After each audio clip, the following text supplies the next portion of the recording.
Now look, Word in Your Ear comes to you at least once a week in the form of a podcast, a video cast, or a thing so new it has no name. And it's free.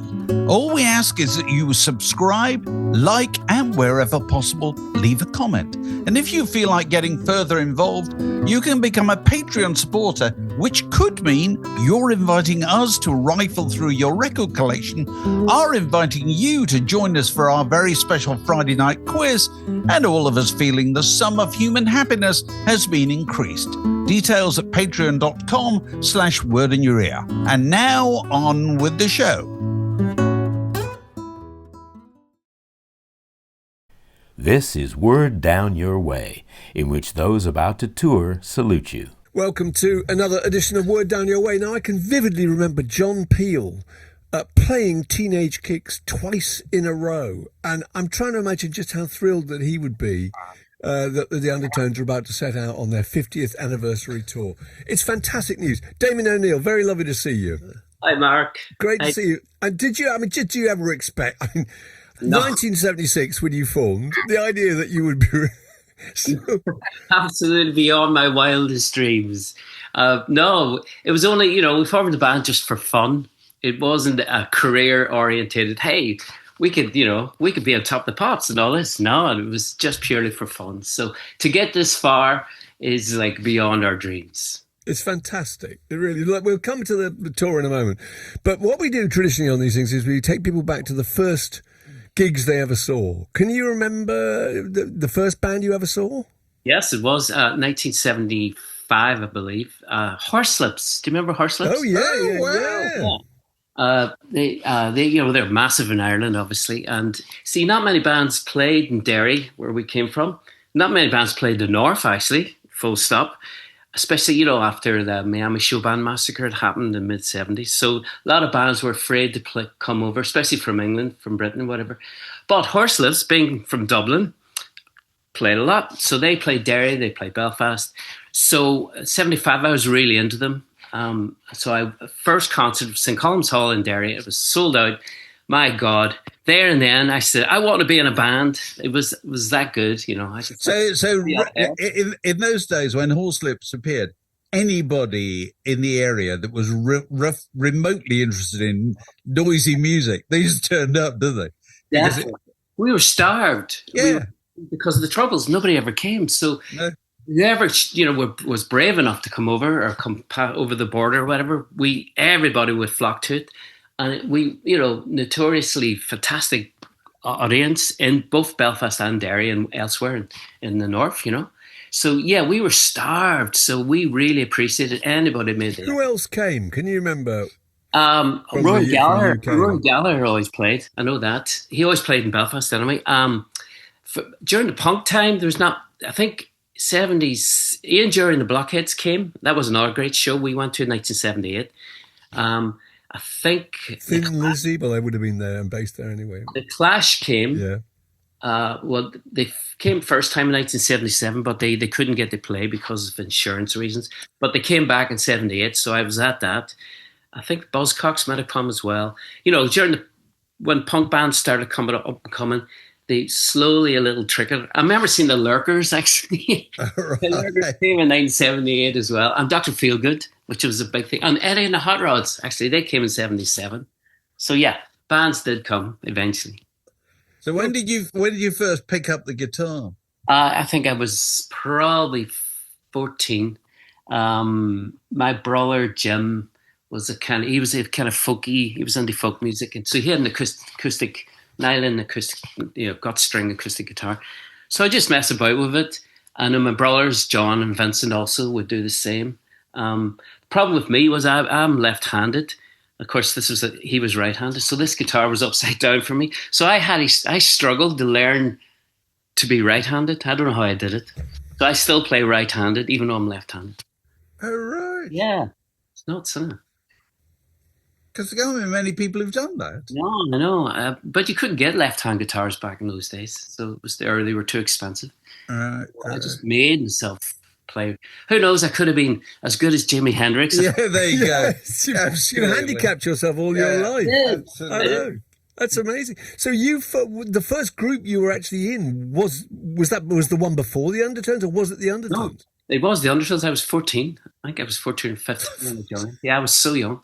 Yeah, I replaced my brother Vincent.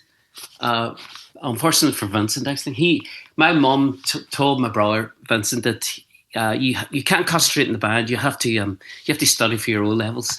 So I got the job instead. So he was the one who identified this. He might make something of himself. Yes. Yeah. The rest of you can join the band.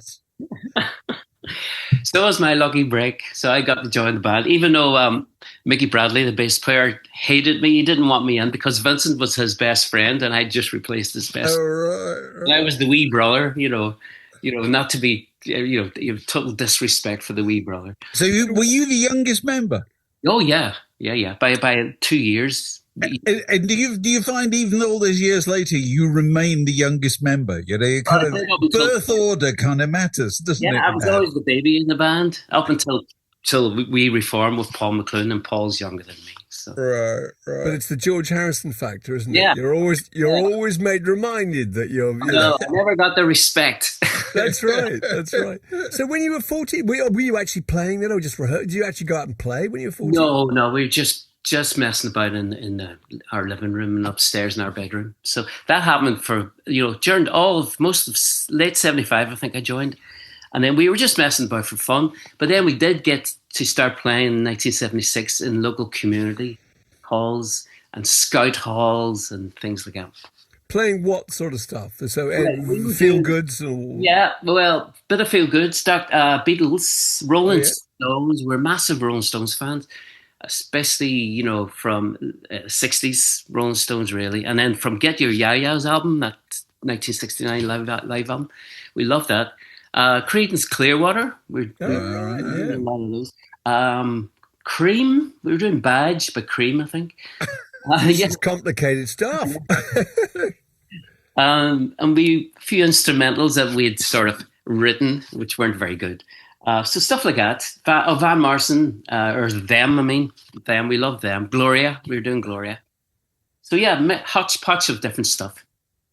And then we heard the Hot Rods, Eddie and Hot Rods. We loved that, and Dr Feelgood. So we started incorporating more of that kind of pub rock stuff. It's music into our set. So where were you playing? When did you first play in front of an audience? First proper, we played at a little scout hall first in front of a little bunch of Waynes, basically, because Feargal was the scout leader. I don't know if anybody, that. Yeah, Feargal was the scout leader. Yes, he was. It's all come back to me. I think he used to be a bit embarrassed about it in interviews. Why would he brag about that? So he set up this little. There was this little scout hall in Craigan, so we got to play. I don't know, it must have been 30 little cubs, basically. That was our very first show. And then we went straight into the fire. We actually played a school in front of about 1,000 kids, St. Joseph's School in 1976, I believe, Easter 76. That was nerve-wracking, but we did like 6 songs at that. With other bands. That was good. 1,000, that's an enormous audience. Yeah, a lot of kids. So sorry, let's get this straight. Your first audience was a bunch of Boy Scouts. Yeah. And your second audience was a load of people in school uniform, presumably. Yes. This is not the normal trajectory. Do we just play in front of uniformed people? But it went down, we went down really well. So it encouraged us to keep going. And eventually, by then punk was starting to come along, and we were so influenced by that, and hearing the Pistols and the Damned and Buzzcocks, etc. And the Ramones album came out in 76, I think. So yeah. We started, of course, that was our Bible. Like, listen to the Ramones, started our template for this is why we have to speed up our songs and be like this, Right. No guitar solos, even better. All that kind of stuff was so easy to play.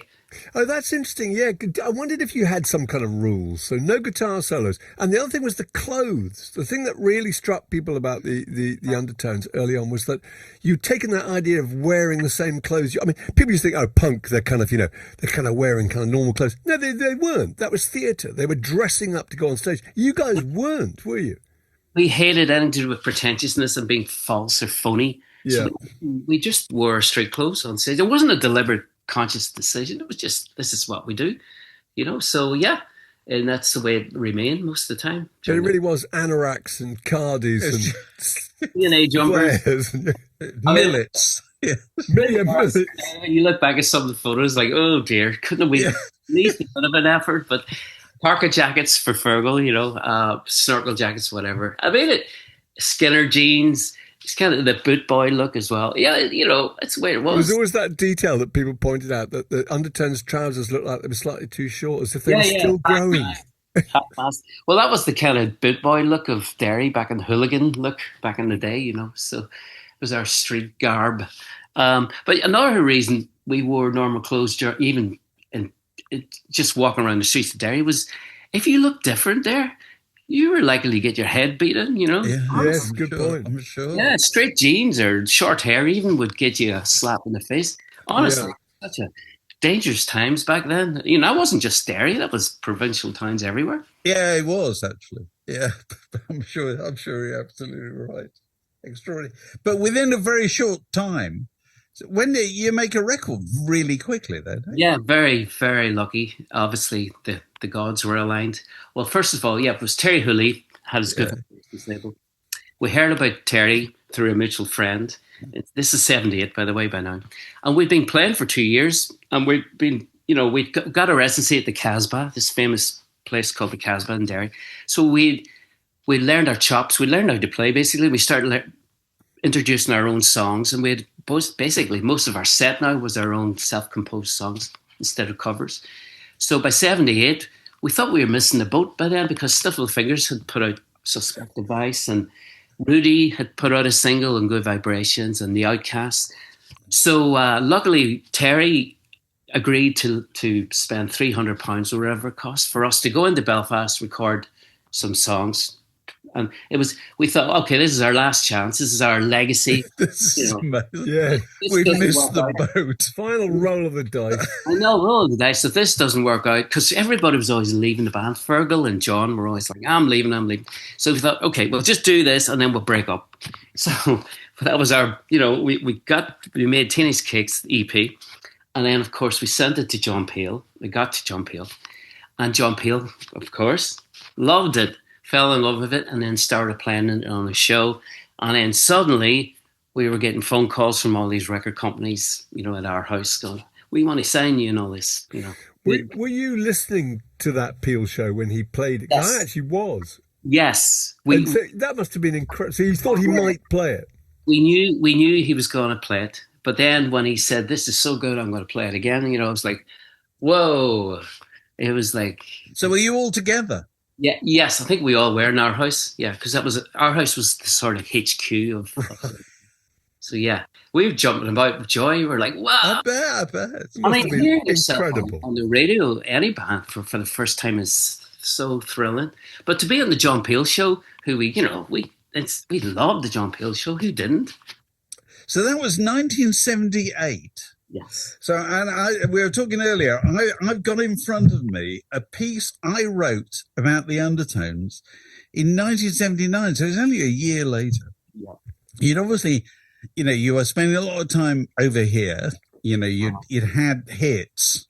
And I'm on the road with you in Blackburn when you're all gathered in your manager's room on a Tuesday morning to hear the chart placing of your new single. I can't remember what I said the name was.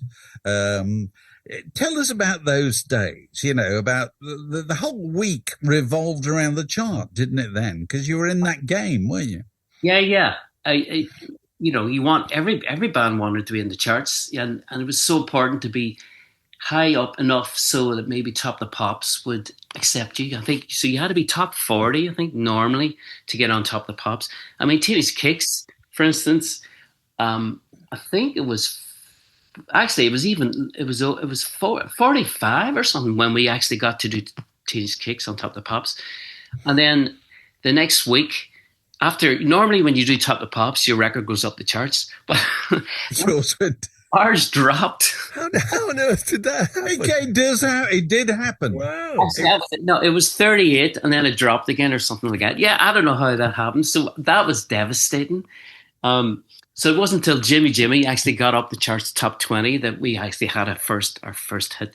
But God, it's hard not to take that personally, isn't it? Yeah, I know. So people have seen us and now they like us less. Or yeah, so maybe it was just the way we were dressed or the way we looked. Yeah. We didn't look like pop stars, did we? No. But it's amazing. I've just found what this single was. It was called "You've Got My Number," and it went in at 64. And I quote you as muttering, "We're finished." It's 1979. Oh. It's all over. We've had our time. And so the Tuesday morning was the world going thumbs up or thumbs down, wasn't it? It was as brutal as that. Make or break time again. It was like, oh no, because the first album had just been finished. That was our first single that John had written after the canon was exhausted, so did the musical canon. So we had high hopes on this, and then to be deflated when to hear, oh my God, it's only at 64. Yeah, I can imagine the doom and gloom. And I can still see, it's a long time ago. You probably don't remember. I remember, because it's the only time I was ever with a band when they were told their chart placing. And I realized it was a key thing for people. It was a really depressing Blackburn B&B. We were all in Andy Ferguson's miserable room. It was cold. It was dark. It was going into winter. And they're going to be on the boat back to Derry. It'll all be over. Oh God! This is not what the Smash Hits readers want. They want cheer. They want exciting hobbies. But the amazing thing was, you did get on Top of the Pops that week, according to this, and you had to cancel a Bradford show. Right. Oh dear. I'm so sorry for anybody listening. This is it. People did that in those days, didn't they? I know, that's terrible, isn't it, when you think about the fans who bought tickets? But it was too important, and yeah, absolutely. And then it went up the charts. It did go up the charts, So, and we did it twice. We did Top of the Pops twice with that song. So, yeah, sorry, long years. Sorry, I'm sure they've forgotten. They're all grandparents now. Forgive us. I love the idea this is going to come out. There's going to be people all over Blackburn ringing each other, going, "He's finally said sorry. I've still got my ticket stub." So do you remember, is it like footballers? I'm always amazed with footballers. They can remember every game. I scored in the 43rd minute or whatever. Do you remember all the Top of the Pops and things like that? Mostly. I hate to say this, but you actually get blasé about it. Right. I think we did it 6 times, 7 times maybe. And by this 5th, the first time's the best, obviously. Yeah. So excited. But it is quite boring, Top of the Pops, to perform in, because it's just a day of rehearsal, really, and dress rehearsals, etc., camera angles. And I know me and John used to, eventually we used to just go to the bar upstairs, which is subsidized, which is very cheap. I mean, yes, it was, wasn't it? Yeah. Drinks before the performance. And if you see playbacks now of us, we're kind of laughing, smiling. That's because we're a bit lit up. The old BBC bar at the top of Television Centre was the world centre of alcoholism. Some of the best-known alcoholics in the world were in there. And you'd also, you'd spot all these comedians and actors, and you go, there's Bruce Forsyth. There'd be an amazing combination of people, exactly. Light entertainment politicians stars. On their way to be, on Newsnight or whatever. It was extraordinary. So there were such good songs. I was just listening to some this morning, My Perfect Cousin, and the rhymes. His mother bought him a synthesizer, got the Human League in to advise her. They're just such lovely tunes. They were really about, a lot of them about eternal youth, weren't they? Yeah, and love and lack of love, basically. But me and Mickey, we wrote that one. Actually, John had the whole, the romantic thing sewn up with his songs, because you can't compete with John there for not getting the girl, so to speak. So me and Mickey we kind of went down the more of the let's do songs about cousins and chocolate and the funny route the comedian. Of course, more songs about chocolate and girls. I'd forgotten that. Yeah, well, that's a pun, obviously, on chocolate. Yeah. Songs about building and food. Yeah, so Perfect Cousin, actually, we dispute who wrote what lines these days. I think he came up with most of them, and that synthesizer line would have been his. The studio line would have been mine. He flipped the cake, and I didn't know. But I love that. I love the fact that there was later on when you reformed, suddenly you started growing beards. I remember feeling the same way as I did with the Beach Boys. You suddenly saw the Beach Boys with beards. You thought, wow, that doesn't seem right. The Beach Boys is, again, about eternal teenage life, Well, not beards. John wrote sort of little moustache. I think I had a little one as well, like a 1981 or something. Yeah. No, they're not supposed to grow up. I know. It's true, though. That's why we changed musically, and like by 81, we didn't want to be trapped in that kind of like eternal youth thing, really, and we were getting older, by then I was 18, 19, I think. So I would have been 22. Creaky. Yeah. So you kind of, you do want to move on musically anyway. Right. So tell us about the 50th anniversary tour. Yeah, it's coming up. Basically, we reformed in 1999, I think, with Paul McClune as a singer, and that gave us new energy. We didn't think we'd ever do it. It was only supposed to be for 2 shows, and because that went so well, we thought, well, we'll do a few more, and here we are, 26 years playing. So yeah, we just thought we'd go out and do it. And just the fact is 50 years since we played live first shows. So we thought, hey, let's make a big deal about that. So we're going just to do most of the old stuff. It must be such a hoot. I'm just looking at the tour dates here and they're saying Manchester, Castlefield Bowls supporting the Sex Pistols and Dr. John Cooper Clarke. What a great bill. Yeah, what a bill. Oh, really looking forward to seeing John Cooper Clarke. I met him one time actually in Belfast, coming over from Belfast. He was hilarious. Such a great guy. So yeah, we're looking forward to that.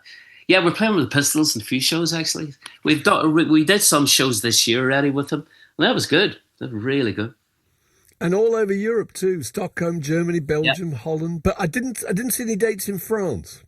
No, we did. So unfortunately, not next year. We did some shows this year. I think we played Paris and Saint-Brieuc in Britain. Oh, you did? I thought maybe the French had just decided this isn't quite chic enough for us. No. France, we love playing in France. No, they like us. Right. So where were the Undertones kind of strong points other than at home or in the UK and so forth? Where we weren't really that big. I'd say Europe mostly was our besides Ireland and the UK. So we played Holland a lot. Actually, we used to play in Holland a lot. I think we nearly had a hit with Jimmy in Holland. But no, we didn't sell that many records, to be honest, David. No. Big enough to. And America, particularly, we only went there twice, I believe. We supported The Clash, actually, in 1979. Now, that was amazing. That was so good. So America never got the Undertones? No, of course not. No, they wouldn't. I can see that. It's just no connection, is there? There's just no... Besides the Irish diaspora, they just didn't get the music. I remember, actually, this is funny. I remember we supported Joe Jackson. He was getting big at the time in New Jersey, Asbury Park. And we went down like a can of worms. So they were almost bottling us off. They just didn't get us. It's. I mean, you've got a unique place in the kind of UK Irish view of popular music, haven't you? You're geographically sited there. What I mean? Everybody understands that, don't they? It's very difficult to translate that anywhere else, really. It really is. But although we play, now the band now we play more European shows now, or even we've been to America since, consequently, than we would have back in the day. So it's kind of nice to revisit places again, and it's still, I have to say though, it's even though it's Paul McClune's been with us for 26 years now. It's it's more fun now than it was back in the day, because back then we were just more hung up about things, and it's less pressure, of course, as well. I suppose it's just the truth, isn't it? No 18-year-old going on Top of Ops thinks, savour this. This might never happen again, do they? They don't think that. All they're thinking is can they keep it going next week? And are we finished? Yes. As Damian O'Neill thought we were in Smash Hits. You see, we were a kind of weird band. There was as you know, David, there was doom and gloom anyway around us. It was always like, it's all going to finish tomorrow. It was all going to finish tomorrow. But me, I was the opposite. I was like, I don't know if you noticed that even then. I knew, treasure it, make it work harder. I want to do this for a living. The others didn't really. Maybe Feargal probably did, actually, but the others were, we'll just go back to our day jobs, I was like, no, wake up. Really? Yeah. So they really didn't, they weren't in it for the long haul? No, they really, honestly, I can swear. Also, there's no precedent in those days, was there? In 1979, you couldn't look round and think, even the Beatles hadn't done it all that long, had they? You know? Especially where we came from as well. There was no other bands that made it, who could advise us or anything like that. So yeah, it was a strange one. And then, obviously it all ended in 83, I think, 1983. And I lived it. By then I moved to London, so I was determined to stay in music, which fortunately I did, actually, because then that Petrol Motion started up about a year or two later. So yeah, it's just a tricky one for us. I think it was a lack of ambition in the band, to pursue it. Apart from maybe Feargal and me. Right. So, this is an absolutely absurd question to ask, but we might as well ask you. But is there any chance that Feargal might come back one day and do a couple of shows? No, I doubt it. He's absolutely. No, I don't think so. I've lost touch with Feargal, actually. I haven't spoken to him in years, so I wouldn't have thought he'd want to. No. No, you get the impression he wouldn't. He's on some other. Yeah, exactly. other trajectory, isn't he? Yeah. Exactly. Yeah. So how do you feel, other absurd question, how do you feel doing teenage kicks in your 60s? Good question. Still, honestly, still get a thrill out of playing it every night. Still get a thrill out of seeing the reaction we get from the audience. Honestly, it's still a buzz. Even just being on stage playing all those great songs. I think we appreciate now how good those songs were now than we did back in the day. I was going to say, when you first heard Teenage Kicks, which your brother wrote, didn't he? Did you think, I suppose when it hadn't been recorded and there was no version of it, but did you think it had the potential it does? We did. I remember because I used to meticulously write down what new songs we wrote. So it was actually in June 1977. John wrote Teenage Kicks, and then a week later, he wrote Get Over You, which became our second single. So 2 fantastic songs within a week or 2 weeks. So I remember when he introduced it to the band in rehearsals, and we thought, that's a catchy one. It had a bit of potential. And then we'd play it in the Casbah, and people used to say, oh, that's your big song there. You should do something with that. So it was an obvious choice when we went to record it for Terry Hooley for Good Vibrations label, But we weren't sure. We thought good. We had another song called True Confessions as well. We thought that was equally as good. So we weren't sure which was the song that a DJ might play. But of course, Teenage Kicks was the first song on the EP, and it was called the Teenage Kicks EP.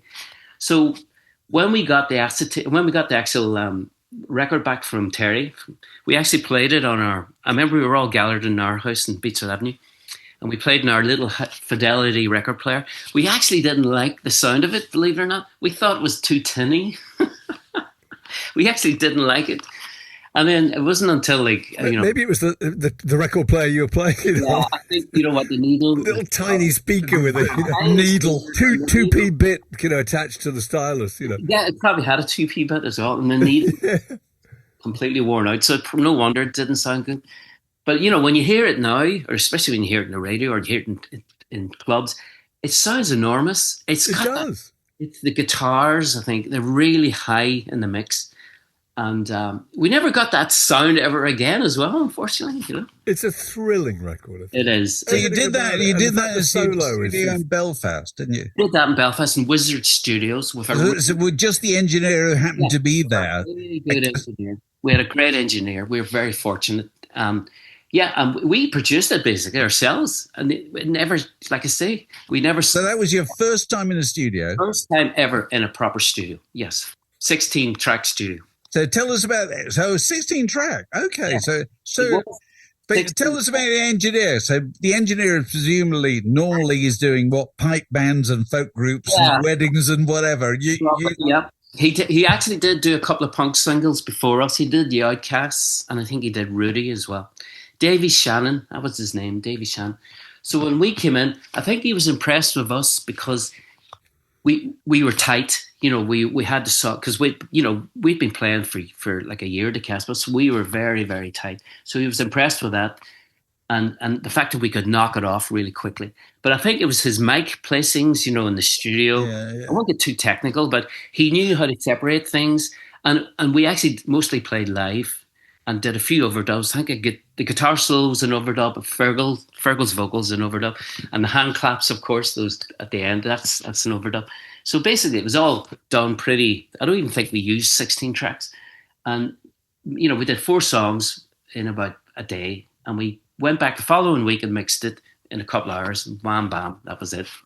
You'll probably find now if you go on YouTube, there'll be kind of learned-looking American blokes dissecting where the mics were placed on that day. There will be. Yeah, probably. But yeah, it was. Of course, it was an analog studio, so that helped. That gave it that great sound as well. Yeah. And Davy Shannon is probably still dining out on the fact that he produced that record, and rightly so. Well, no, you say you produced it, really? Yeah. We produced it, but we did meet him years later. He lives in Canada now. I think we played in Montreal or whatever, and it was great to see him. And he's just lovely, really, really lovely. Do you ever run into any of those bands that you used to see on the circuit back then? Do we ever what, sir? Do you ever run into any of those bands or festivals, whatever you would see? What sort of people? Yes, we actually like Buzzcocks. We play festivals a lot, and a lot of punk festivals, whatever. So we used to run into Buzzcocks a lot. Pete Shelley, now he's dead, but Steve Diggle, Stranglers. We meet occasionally. We supported the Stranglers in Portrush in 1978. That was, and I always remember that one. That would have been lively. That was great. They used to have Hell's Angels as security. No, they were really, despite their reputation, they were really nice to us. They made sure we got a sound check before the doors opened. I always remember that. They were really, really good to us.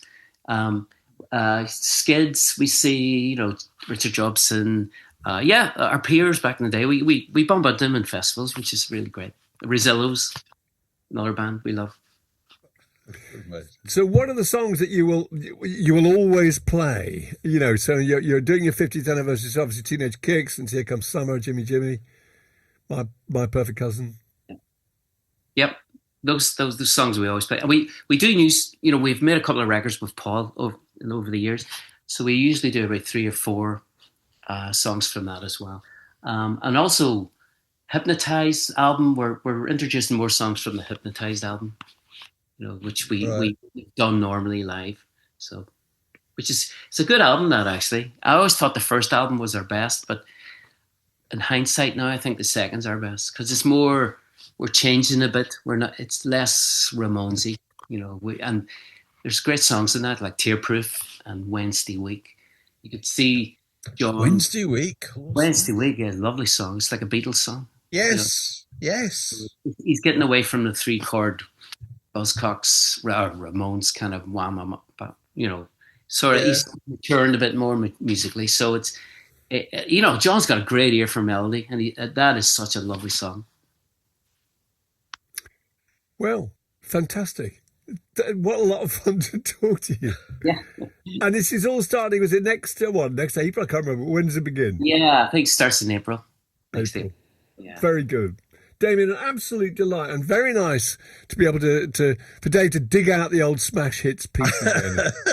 And, we've all dropped back through a little wormhole in time. Absolutely. Here. I really enjoyed it. Thanks so much. Right.